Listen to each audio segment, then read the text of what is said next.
ની અંદર હું દરરોજ તમને એક અલગ અલગ ટોપિક શીખવાડીશ. સૌથી પહેલા ટેલી અકાઉન્ટિંગ એટલે કે ટેલી પ્રાઇમ શીખવું છું. ટેલી પ્રાઇમ અહીંયા તમને લોકોને ઓલરેડી મારા લેપટોપની અંદર ડાઉનલોડેડ છે. જો તમારે ડાઉનલોડ ન કર્યું હોય તો ટેલી સોલ્યુશન્સમાં જઈ વેબસાઇટ ઉપર જઈ અને આને ડાઉનલોડ કરી લેજો. હું અહીંયા આવી ગયો છું, ટેલી પ્રાઇમ ઓપન કરું છું. આ થોડોક સમય લેશે, ત્યાં સુધી તમે લોકો પણ વેઇટ કરી અને પાણી પી લ્યો માય ડિયર ફ્રેન્ડ્સ. ઓકે, ચલો ઓપન થઈ ગયું છે આપણું ટેલી. હવે ટેલીની અંદર જુઓ, ચાર જાતના તમે જેવું ઓપન કરશો એટલે તમને લોકોને પહેલું ઓપ્શન દેખાશે કન્ટિન્યુઇંગ એજ્યુકેશનલ મોડ. એટલે કે શું તમે લોકો શીખવા માંગો છો? તો કે હા ભાઈ, અમે લોકો તો શીખવા જ માંગીએ છીએ, એટલે એજ્યુકેશન મોડમાં યસ કરશું. જો તમારી પાસે લાયસન્સ હોય, એટલે કે જો તમે એક નવો સોફ્ટવેર લેવા માંગતા હોય ટેલીનો, તો અહીંયા તમે એક્ટિવેટ કરાવી શકો છો. જો તમારી પાસે ટેલીનો સોફ્ટવેર છે, વર્ષ પતી ગયું છે, તો તમારે લોકોએ નોમિનલ ફીસ ભરી અને આને પાછો રીએક્ટિવેટ કરાવવો પડશે. અને જો તમે લોકો છે એ લાયસન્સ સોફ્ટવેર નેટવર્કની અંદર વાપરો છો, એક સર્વર બેસાડીને, તો અહીંયા યસ કરવાનું.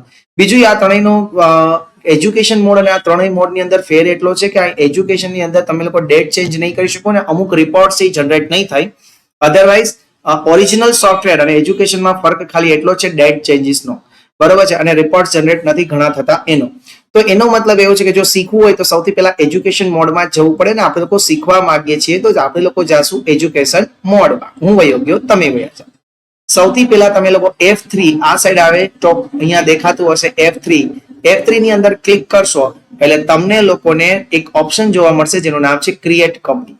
ક્રિએટ કંપનીનો મતલબ શું થાય છે ફ્રેન્ડ્સ? તો કે જો તમે લોકો કોઈ ધંધો કરો છો તો કે ધંધાનું નામ હોય છે, ધંધાના ચોપડાનું નામ હોય છે. તો અહીંયા આપણે કંપનીનું નામ એટલે કે ચોપડો જે ધંધો છે એ ધંધાનું નામ લખશું. માનો કે અમારું નારાયણ કોમ્પ્યુટર છે, તો હું અહીંયા નેમ લખીશ નારાયણ કોમ્પ્યુટર.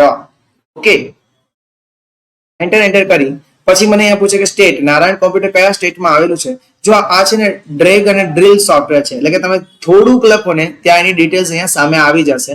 તમારે જસ્ટ એન્ટર કરી અને એને સિલેક્ટ કરી લેવાનું છે. જસ્ટ નીચે આગળ વધવા માટે એન્ટર કરવાનું, પાછા જવા માટે બેક સ્પેસ કરવાનું અને બહાર નીકળવા માટે એસ્કેપ દબાવવાનું. પછી અહીંયા પિનકોડ નંબર, તમારો ટેલિફોન નંબર, તમારો મોબાઈલ નંબર, તમારો ફેક્સ, તમારી વેબસાઇટ, તમારું ઈમેલ એડ્રેસ અને ખાસ કરીને વર્ષ ક્યાંથી ચાલુ કરવાનું છે, ફાઇનાન્શિયલ યર ક્યારે ચાલુ થાય છે. તો કે અત્યારે હવે આપણે લોકોએ માર્ચ મહિનામાં છીએ, હવે એપ્રિલ મહિનો આવશે. તો સપોઝ કરો કે હું અહીંયા એમ લખું કે 1/4/2025 થી મારા વર્ષની શરૂઆત થાય છે.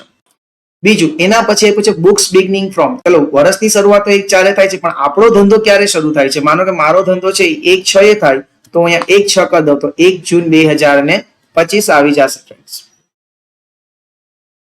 1 જૂન 2025. ઓકે, પછી અહીંયા બેઝ કરન્સી સિમ્બોલ આપણે ઇન્ડિયામાંથી છીએ એટલે રૂપીસ આવશે અને ફોર્મલ નેમ INR છે. જો તમે લોકો ટેલી વ્યવસ્થિત શીખવા માંગતા હોય તો એ બે રસ્તા છે. પહેલા તમે લોકો મારો YouTube ની અંદર દરરોજ વિડીયો જોઈ શકો છો. આ વિડીયો છે એની અંદર માત્ર ને માત્ર કન્સેપ્ટ શીખવવામાં આવશે.